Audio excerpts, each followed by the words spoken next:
The Harrison family name meant something in this city. It was etched into the skyline, quite literally, with the Harrison Technologies logo crowning our 40-story headquarters downtown. My grandfather had built the company from nothing. My father had expanded it internationally. And now my Uncle Marcus was determined to keep it in the right hands.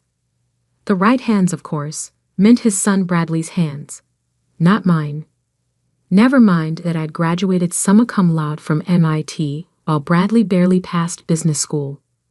Never mind that I'd been coding since I was 12, while Bradley still needed help setting up his email. No, in Uncle Marcus's world, the right hands meant male hands. I straightened my blazer as I walked through the marble lobby of Harrison Technologies, nodding to security guards who'd known me since I was a child running through these halls. My heels clicked against the floor. Not designer ones like my cousin Olivia wore, but practical, comfortable ones. The kind you wear when you're actually working, not just playing ed. "Morning, Ms. Harrison," Tom at reception called out. "Big day today." "Just another shareholders meeting, Tom." He smiled knowingly. "If you say so." The executive floor was buzzing with activity. Today's meeting wasn't just any shareholders meeting. It was the one where Uncle Marcus would officially announce Bradley as his successor. The fact that he'd called it 2 days after I submitted my formal proposal to modernize our entire tech infrastructure wasn't a coincidence. "Sarah." Bradley's voice boomed across the office. "Didn't expect to see you here. Thought you'd be off working on your little side projects." My little side projects. That's what they called my consulting work, the private contracts I took on nights and weekends. Work that had quietly built me a reputation in the tech world, not that anyone in the family bothered to notice.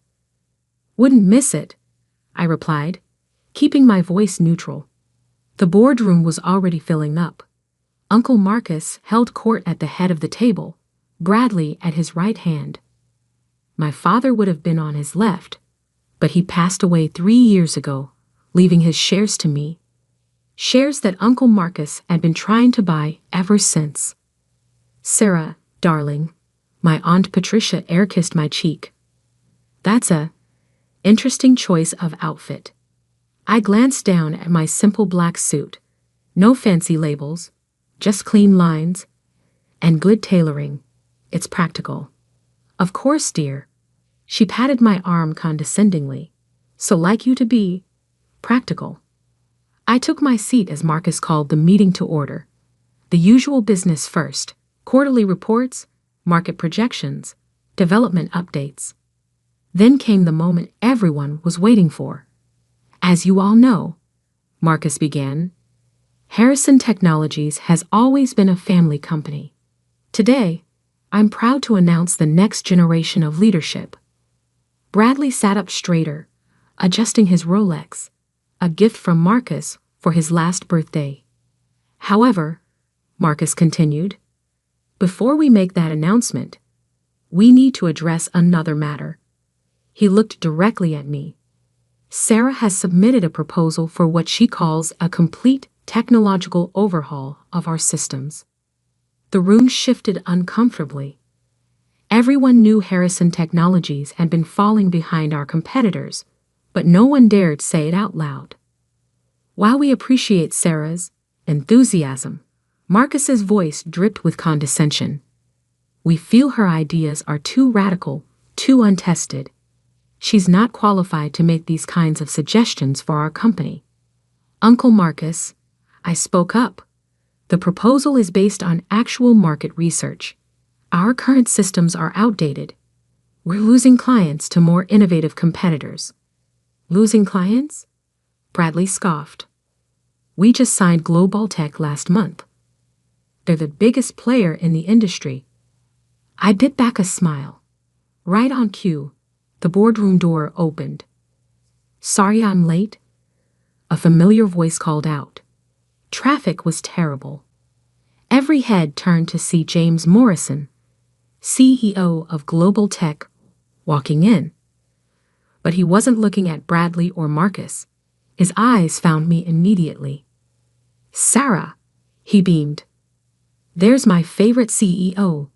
The board's still raving about that AI integration you designed for us. Revolutionized our entire operation." The color drained from Uncle Marcus's face. Bradley's mouth hung open. "James," I stood to shake his hand. "I didn't expect you here today. Wouldn't miss it. Not after what your team accomplished with Project Phoenix." He turned to the stunned room. "Oh, you all knew about that, right?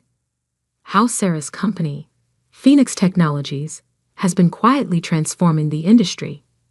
The AI systems she built for us increased our efficiency by 300%. Marcus gripped the table. "Your company?" I pulled out my tablet, projecting onto the main screen. "Yes, Uncle Marcus, my company. The little side projects you've been mocking? They were contracts with major tech firms. Global Tech was just the latest." Charts and graphs filled the screen. Project completions, client lists, revenue streams, all under the Phoenix Technologies banner. "That's impossible," Bradley sputtered. "You've been here, working entry-level contracts." "Part-time," I corrected, "while building my own empire. An empire that just acquired controlling interest in Dawson Systems." Another shocked silence. Dawson Systems was Harrison Technologies' biggest competitor.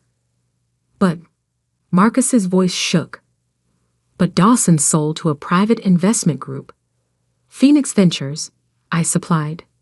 "My investment group, which now owns 30% of the tech firms in this city, including, as of this morning, a controlling interest in Harrison Technologies."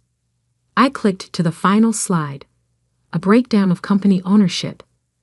There was my father's inherited shares, combined with stock I'd quietly bought through subsidiaries over the past 2 years, plus proxy votes I'd secured from other shareholders who'd lost faith in Marcus's leadership. "You see, Uncle Marcus," I stood, straightening my practical blazer.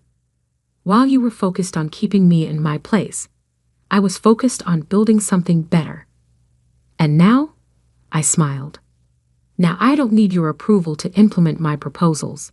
I have the votes." James Morrison chuckled from his seat. "I'd say you underestimated the wrong Harrison." The boardroom erupted in chaos. Bradley stormed out, his expensive shoes squeaking on the polished floor. Aunt Patricia looked like she'd swallowed a lemon. And Uncle Marcus just sat there, staring at the numbers that proved how badly he'd misjudged me.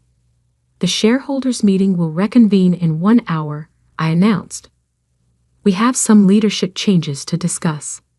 As the room cleared out, Tom from reception appeared with a coffee, my usual order. "Still just another shareholders' meeting, Ms. Harrison," he grinned. I took the coffee, remembering all the times I'd grabbed an extra cup for Bradley or Marcus, playing the dutiful niece, while quietly building my own legacy. "No, Tom," I smiled.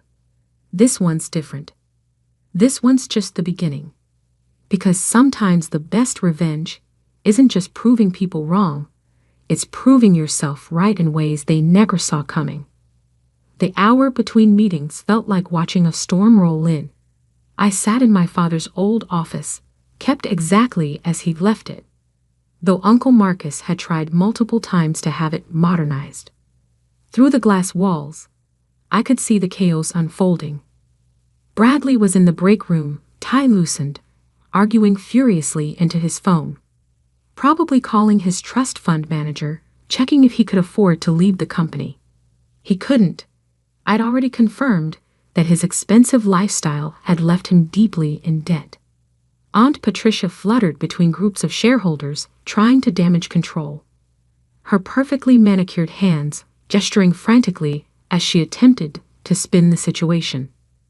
But the numbers on my presentation had been clear, undeniable. My phone buzzed with messages. From James Morrison. "Brilliant show. Board meeting at Global Tech next week. We should discuss expansion plans." From my CFO, Michael, Dawson Systems transition complete. Their tech team is ready for integration. From Bradley's wife, Victoria, whatever he's done, please don't cut him off completely. The kids' private school. I ignored them all, focusing instead on the email I was crafting to the entire Harrison Technologies staff. They deserved to hear about the changes from me directly, not through gossip and speculation. A knock at the door interrupted my typing. Come in. Eleanor Chin entered, the company's head of legal for 30 years, and one of the few people who'd known about my parallel empire building.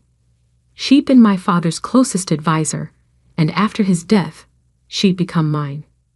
The vultures are circling, she said, closing the door. Marcus is in his office with 3 lawyers. Bradley's calling every contact he has, and the shareholders are choosing sides. I smiled. Let them. The numbers don't lie. No, she agreed. But Marcus will try to fight this. He's claiming you violated family trust, acted in bad faith. While he what? Systematically excluded me from leadership, ignored my warnings about our outdated systems, tried to force me to sell my inherited shares. I stood, walking to the window. Everything I did was legal. You made sure of that. Yes, but... She hesitated. Sarah, he's talking about your father, saying you betrayed his legacy. That hit harder than I expected. I turned back to face her. My father built this company on innovation, on seeing possibilities others missed. Uncle Marcus turned it into a boys' club, running on outdated tech and nepotism. Who really betrayed the legacy? Before she could answer, my phone buzzed. A message from Tom at reception. Your mother's here. I hadn't expected that. Mom had stayed out of company politics since Dad died, focusing on her charitable foundation instead. Her arrival now meant things were about to get complicated. Send her up. Eleanor gathered her files. Want me to stay? No, but be ready for the shareholders' meeting. Marcus won't go down without a fight. Mom entered moments later, looking exactly as I remembered from childhood. Elegant, composed, and impossible to read. Quite a morning, she said, settling into one of the visitor chairs. Your uncle's having what appears to be a stroke. He'll survive. Bradley's wife is crying in the ladies' room. She should be more concerned about their credit card debt. Mom studied me carefully. You've been planning this for years, hadn't you? Since the day Uncle Marcus patted me on the head and said I should focus on finding a husband instead of learning coding. I met her gaze. Since he started grooming Bradley for a position he couldn't handle. Your father, she began, would be proud. I finished firmly. He taught me everything I know about business, including the part about keeping your cards close until you're ready to play them.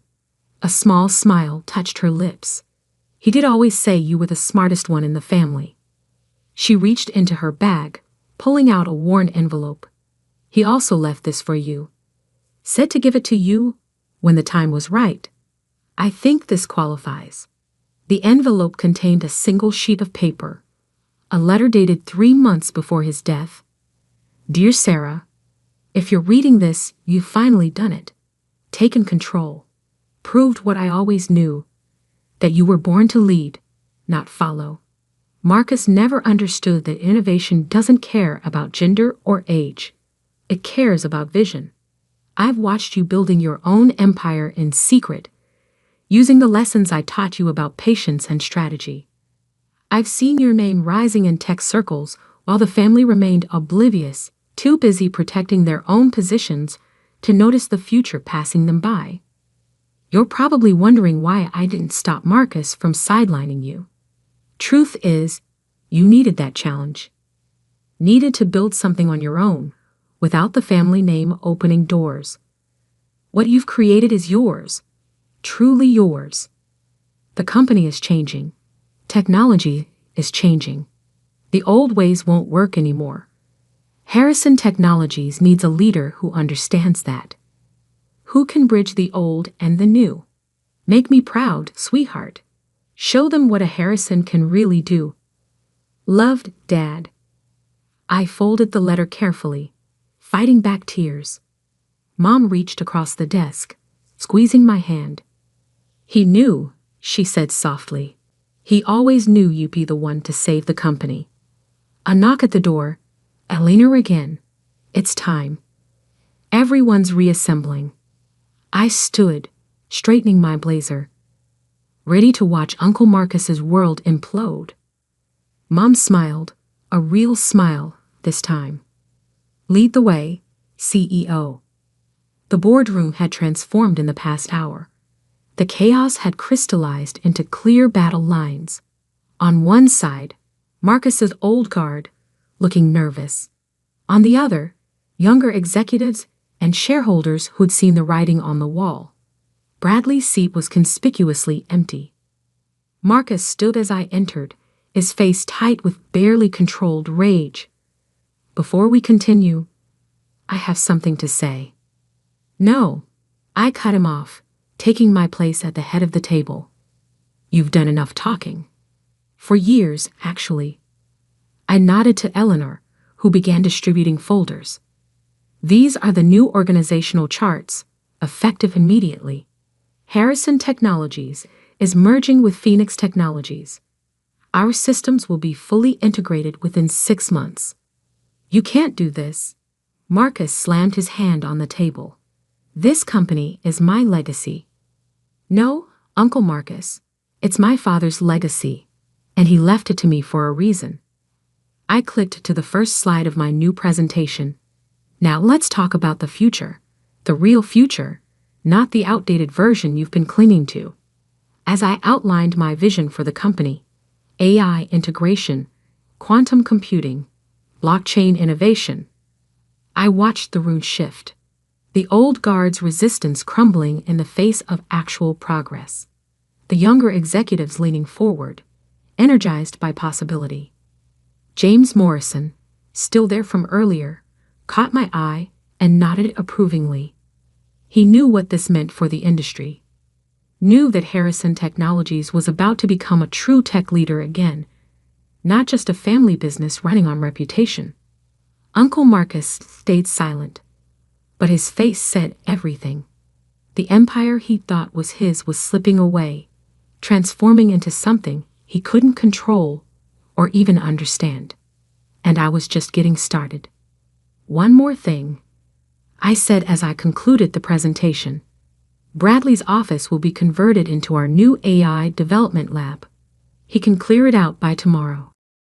Because sometimes the best revenge isn't just taking control. It's using that control to build something better than they ever imagined possible. 1 month into my leadership of Harrison Technologies, the changes were already visible. The stuffy old executive floor had been transformed into an open concept innovation hub. Bradley's former corner office now housed a team of AI developers, their whiteboards covered in algorithms that would have made him dizzy. I sat at my desk, my father's old desk, reviewing the latest project proposals when Maya, my new executive assistant, appeared. Your uncle's here. I didn't look up. Which one? Marcus. He's different today. That made me pause. Uncle Marcus had spent the past month alternating between threatening legal action and attempting to rally old board members against me. Last week, he'd even tried to suggest to the press that I'd somehow coerced my father into leaving me his shares. Different how? No suit. No lawyers. He looks tired. I checked the security feed. Marcus stood in the lobby, wearing chakis and a polo shirt, an outfit I'd never seen him in before. He kept touching the visitor's badge like it was burning him. Send him up. While waiting, I pulled up the latest company numbers. Share price up 40% since the merger announcement. 3 new major clients signed. Employee satisfaction scores highest in company history. And most tellingly, our technological capabilities now ranked in the industry's top 5, up from 20th place under Marcus's leadership. He entered without his usual bluster, looking older than I remembered. "Sarah," he gestured to the chair across from me. "May I?" I nodded. He sat, taking in the changes to the office. Dad's old awards still lined the walls, but now they shared space with cutting-edge tech displays and real-time system monitoring screens. "The lobby's different," he said finally. "More alive." We removed the barriers between reception and the innovation lab. Let visitors see actual work happening. "I saw Bradley yesterday," he continued. He's not doing well." I pulled up another screen. "He's interviewing with Jensen Corp tomorrow. Entry-level position, but it's a start." Marcus blinked. "You're helping him?" "I'm helping his kids. They shouldn't suffer for their father's failures." I met his eyes. "Just like I shouldn't have suffered for yours." He flinched but didn't argue. "Progress, of sorts." "Your father," he began, then stopped. Started again. "Your father saw something in you. Something I refused to see." "You refused to see a lot of things," I said, "including the fact that this company was dying under your leadership. We were profitable. We were stagnant, living on reputation and old contracts while the world changed around us." I stood, walking to the window. "Did you know Dad came to my MIT graduation?" "Of course, the whole family." "No," I cut him off. "He came to my actual ceremony, not just the family celebration after." He sat through the technical presentations, watched me demonstrate my AI protocols. He understood what I was building. "The AI that's now revolutionizing our systems," Marcus said quietly. "The AI that could have revolutionized them years ago, if you'd listened." I turned back to face him. "Why are you here, Uncle Marcus?" He pulled out an old photo from his pocket. Him and Dad as young men, standing in front of the original Harrison Technologies building. We had dreams back then. Big dreams. Somewhere along the way, I forgot what they were. Started focusing on maintaining instead of building. And now I'm watching my niece rebuild our company into something I don't fully understand, but something that matters again. He placed the photo on my desk. "I'm not here to fight anymore, Sarah. I'm here to learn." I studied him carefully. "Learn what?" "Everything. The AI systems, the new development protocols, even basic coding if that's what it takes. I want to understand what we're becoming. If you'll have me, not as an executive, not even as a manager, just as someone who wants to be part of the future instead of clinging to the past." I sat back down, pulling up another screen. "Our new development training program starts next week. 4 months, intensive study. Most participants are fresh out of college. I'd be the old man in the room. You'd be a beginner, like everyone else." I met his gaze. No special treatment. No family shortcuts. Just hard work and actual merit. "Think you can handle that?" For the first time in years, I saw genuine humility in his eyes. "I'd like to try." "Monday, 8 a.m. sharp. Don't be late." I turned back to my work, then added, "And Uncle Marcus? Leave the suits at home. Developers care about code, not clothes." He stood, straightening his polo shirt self-consciously. "Thank you, Sarah, for not just pushing me out." That's not what Harrison Technologies is about anymore. We build things here, including people. After he left, Maya brought in the afternoon reports and a fresh coffee. "Bradley's wife called," she said. "The kids' tuition is taken care of through next year. Anonymous donation." I nodded. "Good. And the new tech scholarship program? Fully funded. First class starts next semester. 15 students from underprivileged backgrounds. Full ride plus internships.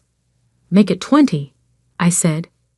And make sure they know there's a place for them here after graduation. Merit-based, of course. Of course. She paused at the door. Your mother called too. The family wants to do dinner. I thought about it. About all the family dinners where I'd sat quietly, while Bradley boasted and Marcus planned, and everyone assumed they knew what success looked like. Tell them yes, I said finally.